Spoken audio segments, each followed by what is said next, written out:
Bueno, como ustedes saben, el día de hoy empezamos la asignatura de información financiera. El nombre completo, correcto, ya se los voy a dar de una vez, que está un poco largo, pero el nombre, permítanme. mm, Análisis de la información financiera y toma de decisión. Ese es el nombre completo de la asignatura. Repito, análisis de la información financiera y toma de decisión, ¿ok? En esta asignatura, bueno, vamos a estar revisando todo lo que tiene que ver con eh, los estados financieros de una empresa, ¿no? Aunque está más enfocada a la teoría, sí se puede revisar en un momento dado, pues todos estos elementos, ¿no? Veremos lo que son activos, pasivos, el balance general, que bueno, un poco de esto ya también ustedes investigaron con la actividad que hicieron hace rato, ¿no? Que están prontos a entregar. Así que bueno, solamente en esta primera sesión veremos los fundamentos, los conceptos eh, básicos del análisis financiero, por eso dice introducción al análisis financiero como este primer tema, y iremos trayendo siempre a las sesiones, iremos recordando constantemente estos términos, estos conceptos que estarán presentes durante toda la asignatura. Así que por favor también, si tienen alguna duda, pregunta, y que también ya se vayan familiarizando con el uso correcto de los términos de la asignatura. Entonces, ¿por qué les digo esto? Porque en todo momento estos fundamentos, estos conceptos básicos, los vamos a estar trayendo constantemente eh, a la memoria, los vamos a estar utilizando en todo momento también, y los usaremos en cualquier momento que lo requieran los temas, ¿no? El contenido temático. Así que es importante que ya se vayan apropiando de los conceptos, ya del vocabulario propio de la materia y que los vayan entendiendo desde un inicio. ¿Ok? Entonces, para entender la introducción del análisis financiero, de la información financiera de una empresa, que a lo mejor ustedes ya están familiarizados con algunos términos, algunos de ustedes probablemente ya los conocen, a lo mejor han trabajado en alguna parte, en algún sector que tenga que ver con esta parte de la empresa, pero es importante que los recordemos, ¿no? ¿Y qué es el análisis financiero o el análisis de la información financiera? ¿No? Estos son también conceptos eh, similares, sinónimos, que puedan encontrar en diferentes fuentes, ya sea análisis financiero o análisis de la información financiera. Es el proceso que comprende la recopilación, la interpretación, la comparación y estudio de los estados financieros, es decir, los recursos económicos de una empresa. Uh-huh.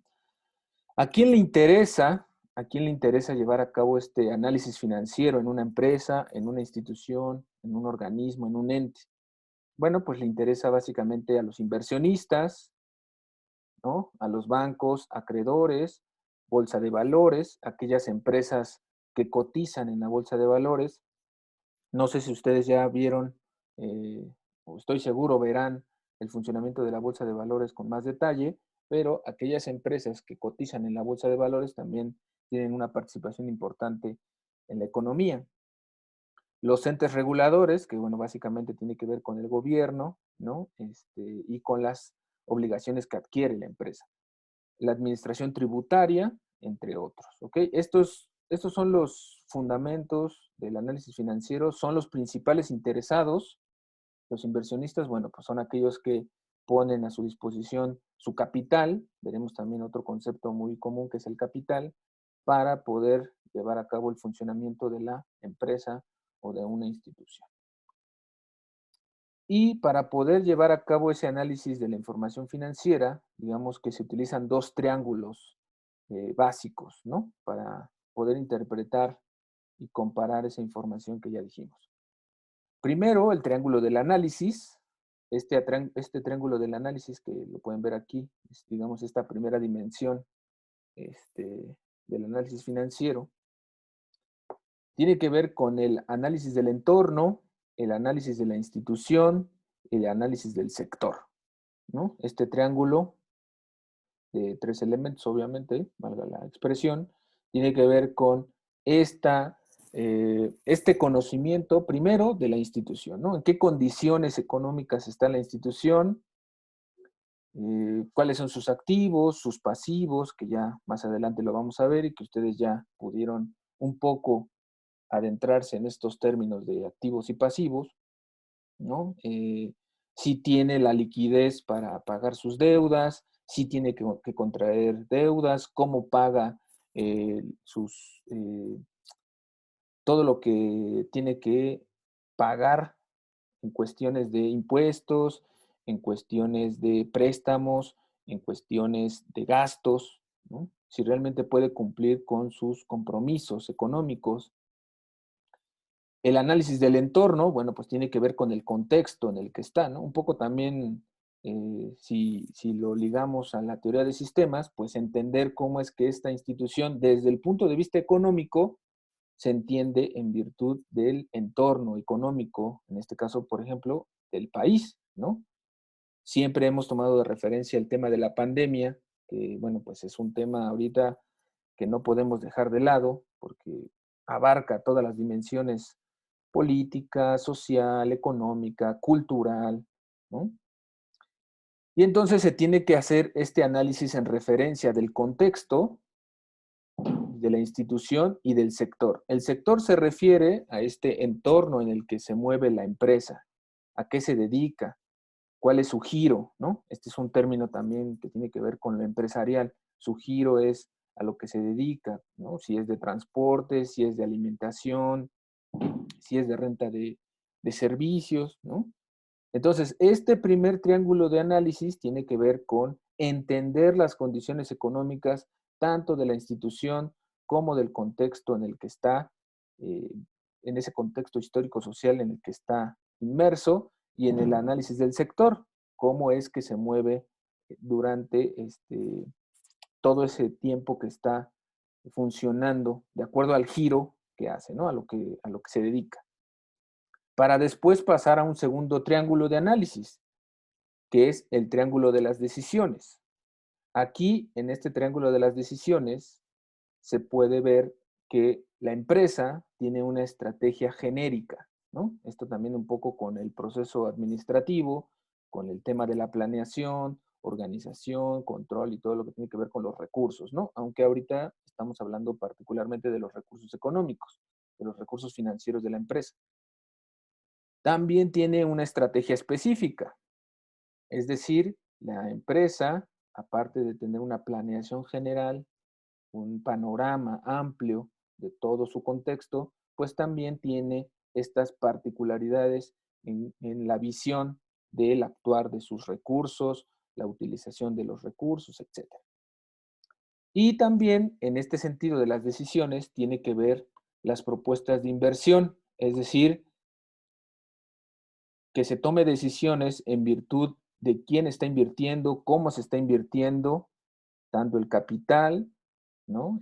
Quién entra a invertir a la empresa, en qué se tiene que invertir, si es que es nueva maquinaria, si se tiene que invertir en nuevo personal, etcétera. Por eso se llama triángulo de las decisiones, porque a partir del entendimiento del contexto y de los recursos que se tiene por parte de una empresa, bueno, se van a tomar estas decisiones generales, específicas y de inversión. ¿Ok? Entonces, esto es lo que podemos entender en términos amplios, digamos, como fundamentos del análisis financiero, que, repito, son conceptos mucho más amplios que iremos desglosando conforme nos acerquemos al final de la asignatura y conforme vayamos revisando cada uno de los temas de la materia. ¿Ok? Para poder entender un análisis financiero, se tiene que tener un diagnóstico empresarial. La empresa tiene que hacer un diagnóstico. y ya sabemos lo que es un diagnóstico, ¿no? Es decir, establecer las condiciones en las que se encuentra una empresa. Ujú. Prof, Dime, adelante. antes de los triángulos, estos que vimos ahorita, Ujú. son antes, durante de la creación de la empresa. Ah, ok. Esto se puede hacer, por ejemplo, la estrategia genérica tiene que ver con la planeación, ¿no?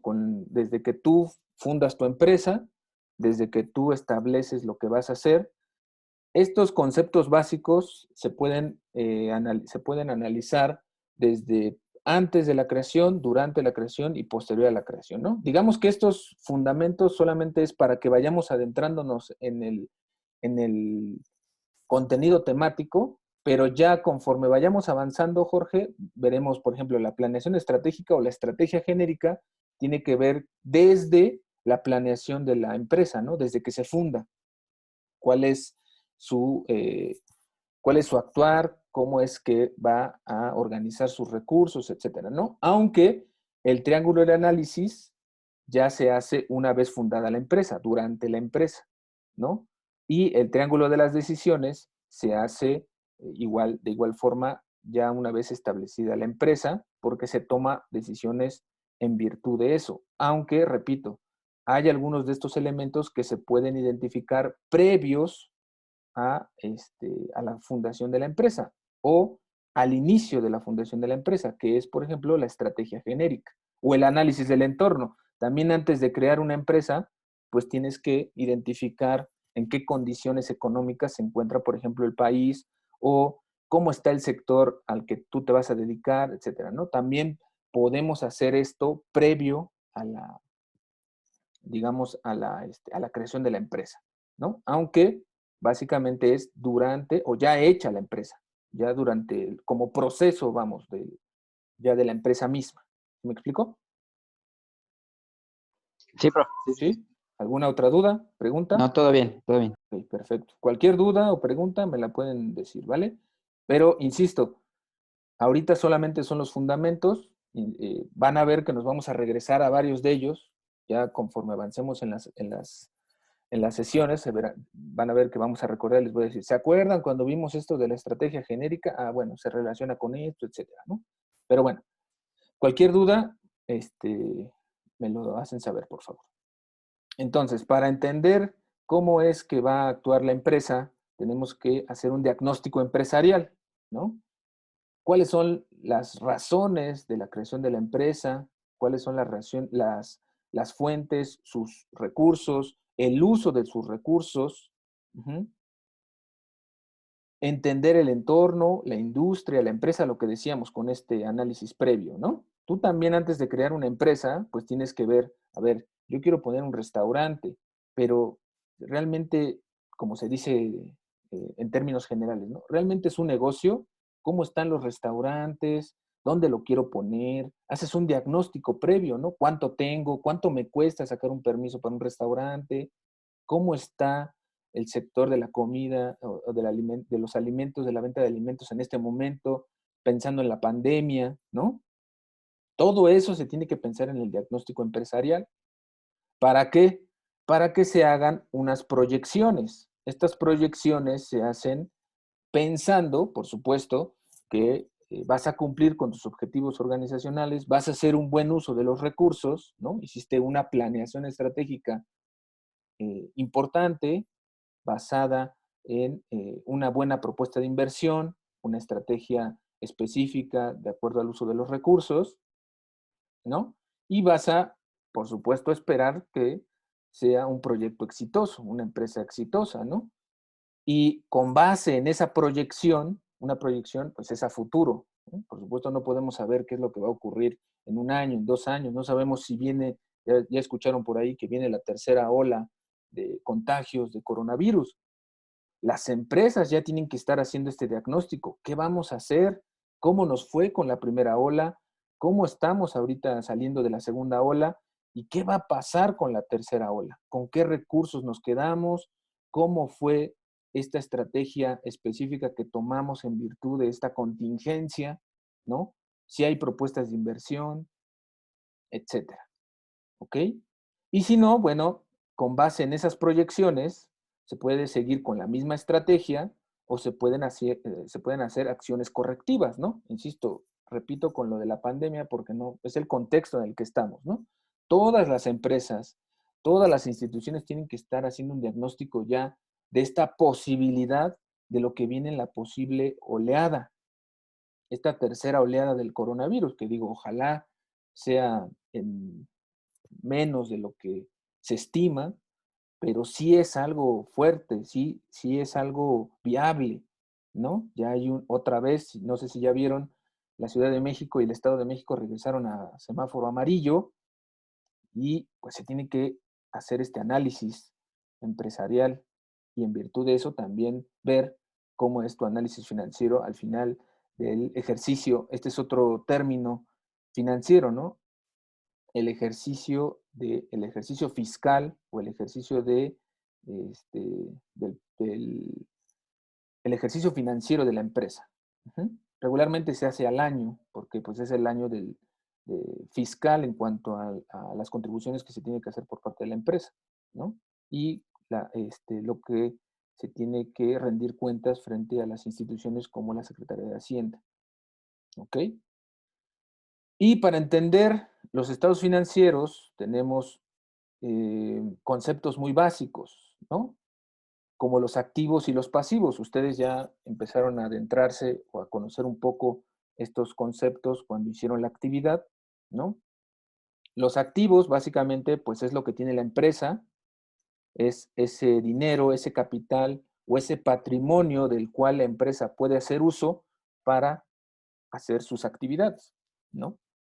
Es con lo que cuenta la empresa. Esos son los activos. El dinero, su patrimonio, sus terrenos, sus edificios, la maquinaria. ¿Por qué son activos? Porque en un momento dado los pueden vender, los pueden rentar o pueden hacer uso de ellos para mantener el uso de las actividades de la empresa. Y los pasivos son aquellos compromisos que adquiere la empresa. Es ese dinero que no puede utilizar porque tiene que ya está comprometido, vamos, ¿no? Es como el presupuesto público. El presupuesto público ya está comprometido, ya sabes en qué se va a gastar. El pasivo, en este caso, son esas contribuciones que adquiere la empresa, deuda, impuestos, préstamos, pagarés, todo lo que adquiere la empresa en términos de pagos son los pasivos.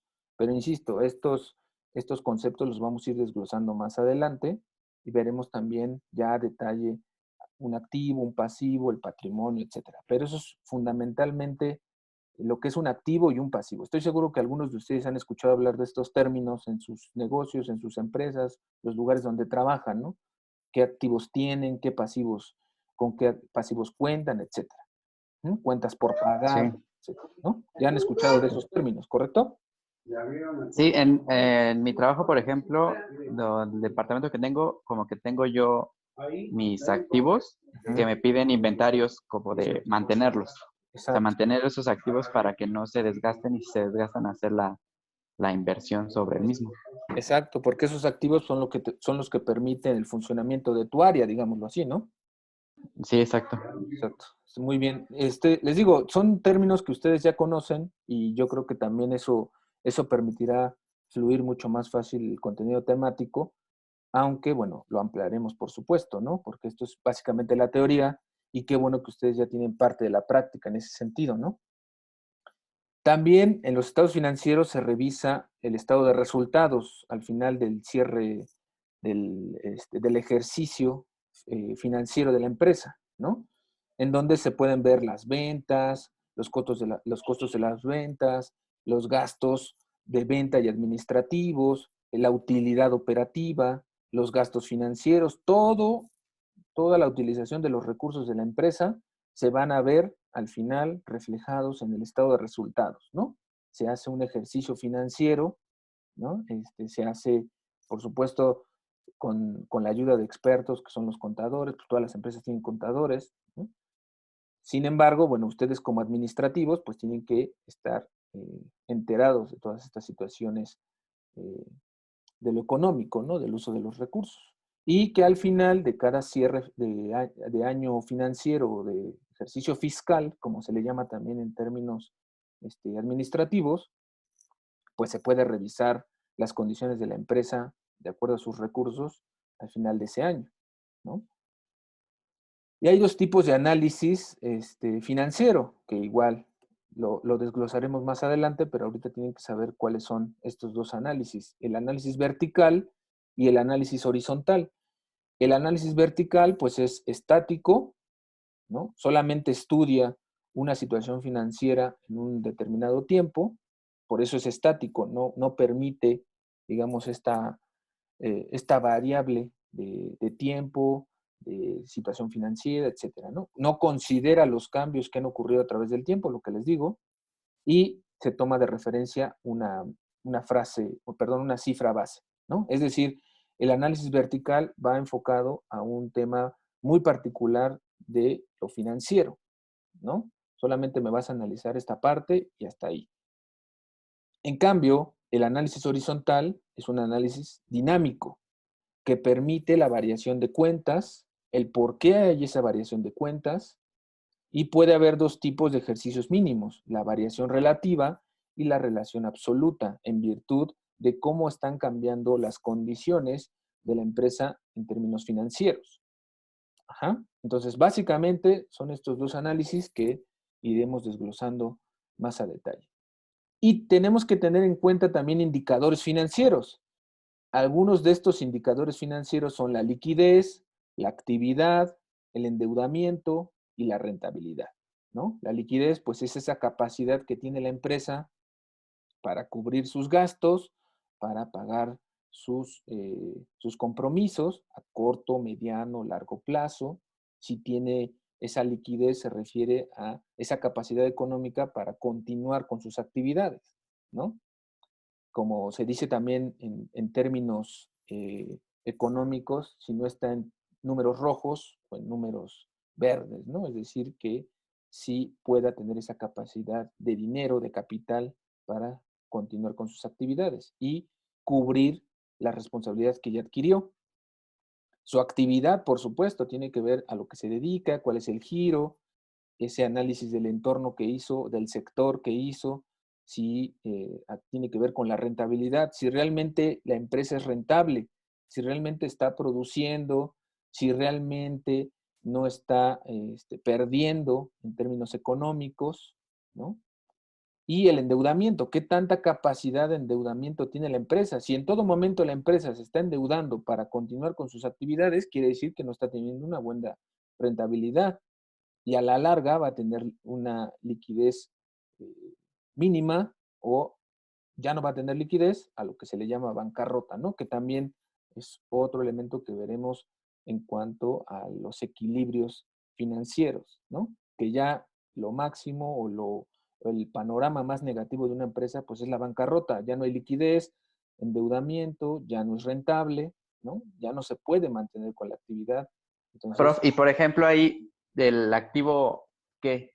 O sea, o hasta que se vende todo el activo, ¿se declara bancarrota? sí, O, o una de dos, o lo pagas, o sea, en términos de endeudamiento, pues lo tienes que dar, ¿no? O sea, ya no tienes esa liquidez, ya no tienes ese capital, entonces lo tienes que dar para lo que debes, ¿no? O pues vendes lo que te queda y hasta ahí, nada más. O sea, tienes que cubrir cuando se llega a la bancarrota, pues la empresa tiene que cubrir con los compromisos que ya adquirió. Y entonces tiene que vender el patrimonio, ¿no?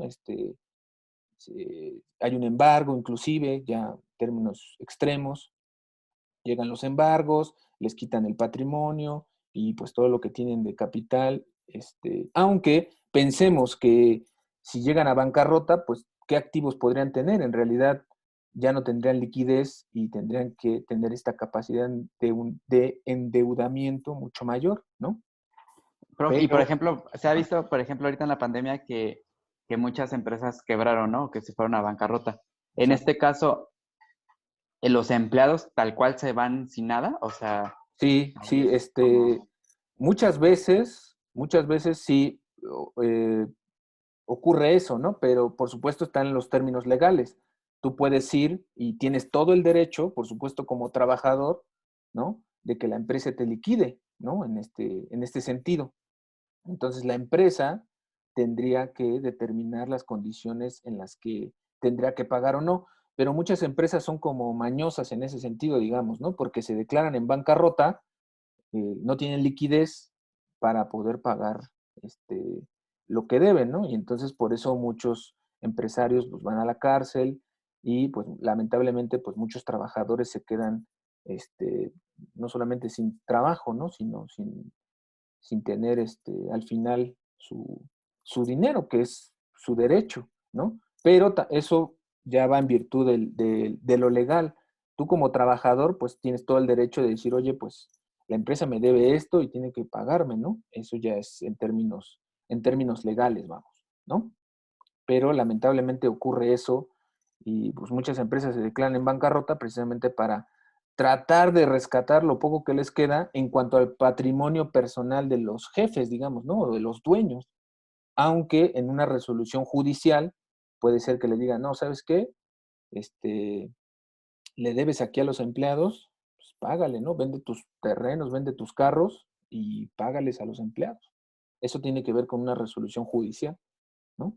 Pero ya lo veremos también más a detalle con esto del equilibrio, aunque es cierto lo que dice Jorge, puede llegar este tema ya muy extremo y que, bueno, pues los trabajadores también tendrían que recurrir a este tema legal, ¿no? Por cómo es que se condujo la empresa en términos económicos, ¿no? Y en cuanto a sus recursos, ¿no? Eh, También tenemos para, digamos, en términos generales, un concepto bastante, ¿cómo decirlo?, controversial, ¿no? Porque hay una cosa que se llama contabilidad creativa, ¿no? Esta contabilidad creativa, digamos, es un eufemismo para llamarlo maquillaje de las cifras, ¿no? Ese es otro término económico, otro término contable o financiero. Cuando se maquillan las cifras es porque se quiere ocultar la situación real de la empresa, ¿no? Es esta forma discrecional, eh, esta flexibilidad que tienen las empresas, las gerencias, ¿no? Para tratar de modificar las cifras que tienen reales y que no cumplan con sus compromisos, ¿no? O que no tengan que cerrar, digámoslo así, ¿no? Fíjense, la contabilidad creativa consiste en el uso discrecional por parte de la gerencia, las opciones que permite la normatividad, es decir, están en el límite, digamos, ¿no? Maquilla las cifras para que no se den cuenta el SAT y nos cobre menos impuesto, por ejemplo, ¿no? O métele dinero a alguna organización no gubernamental Público. y no pagamos impuestos, porque eso lo permite la norma, ¿no? Entonces, es Y esta... entraría igual también la posición del Seguro Social de cómo cotizan sus trabajadores y todo eso, ¿no? Exactamente, exactamente. Que eso también tiene mucho que ver con el outsourcing. Por eso el outsourcing siempre fue tan criticado, ¿no?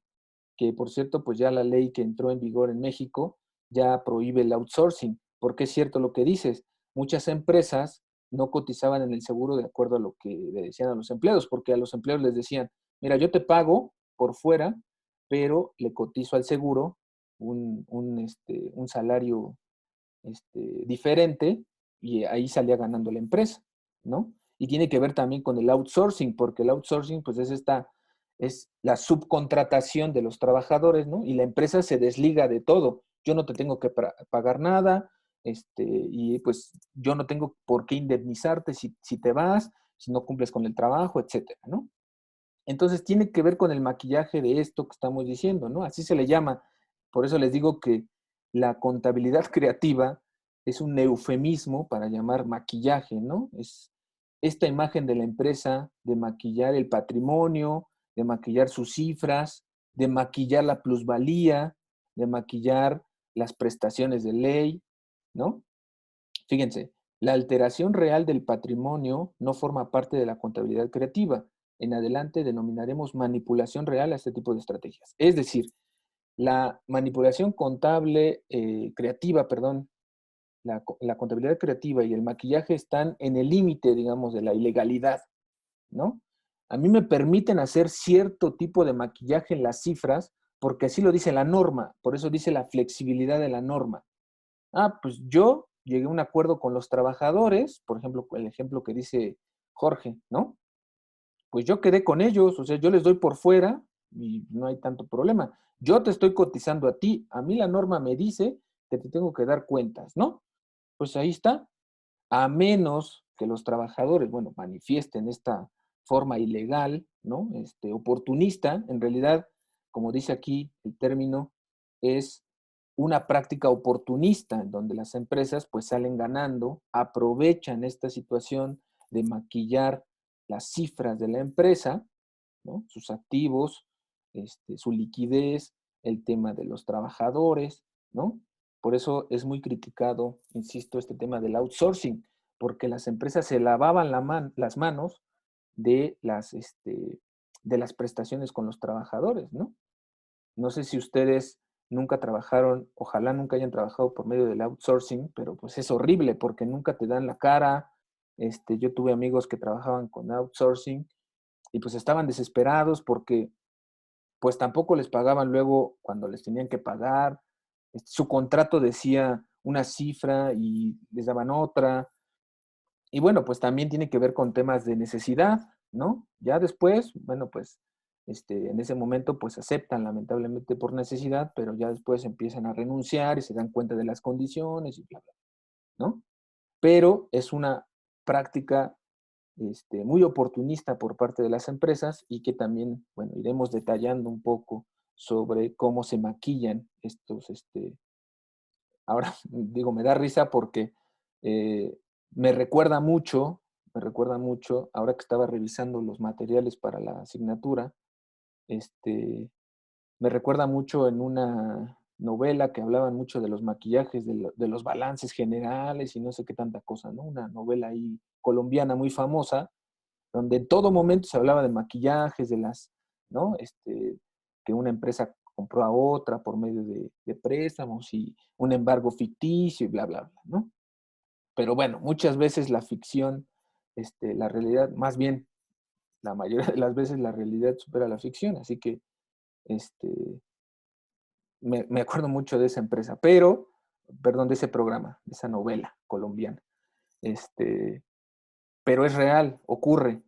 Y les digo, tiene que ver con estas prácticas oportunistas de la empresa. Y cuando realmente se maquillan las empresas, los datos, pues ahí sí ya estamos hablando de una manipulación real, ¿no? Y ya para terminar, estamos hablando qué es lo que se necesita de los datos, ya lo necesario para hacer un análisis. El balance de la situación, las pérdidas y ganancias, el patrimonio neto, que insisto, esto los vamos a ir desglosando más a detalle, los flujos de efectivo y la memoria. La memoria es todo lo que se va generando a partir de lo que tiene previamente la empresa, ¿no? Y que va adquiriendo también con el tiempo y que puede hacer uso de ese mismo recurso para mantener sus operaciones. Estos documentos, ¿no? Estas cuentas al cierre del ejercicio fiscal, insisto con estos términos, ejercicio fiscal o ejercicio financiero de las empresas, que regularmente son anuales. Si no mal recuerdo, el ejercicio fiscal en México creo que es en julio o en agosto más o menos. De hecho, creo que ya viene el cierre del año fiscal, me parece. No es propiamente en diciembre como un año común, digámoslo así, ¿no? Me parece que es en julio o en agosto, por ahí así.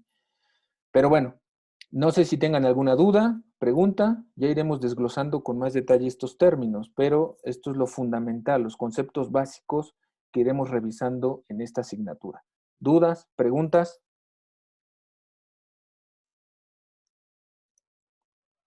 ¿No? ¿Nada? ¿Todo bien? Sí, Espero, profe, todo bien. ok, perfecto. Espero por favor sus actividades, no lo dejen pasar, me las entregan por favor, ya nos queda menos de un minuto y nos estaremos viendo el próximo fin de semana, ¿vale? Cuídense, que tengan buen fin de semana. Por favor, entreguen sus actividades para que puedan ser evaluadas, ¿vale? Cuídense, Gracias, buen profe. día. Buen día. Hasta Hasta luego, luego. prof. Hasta luego.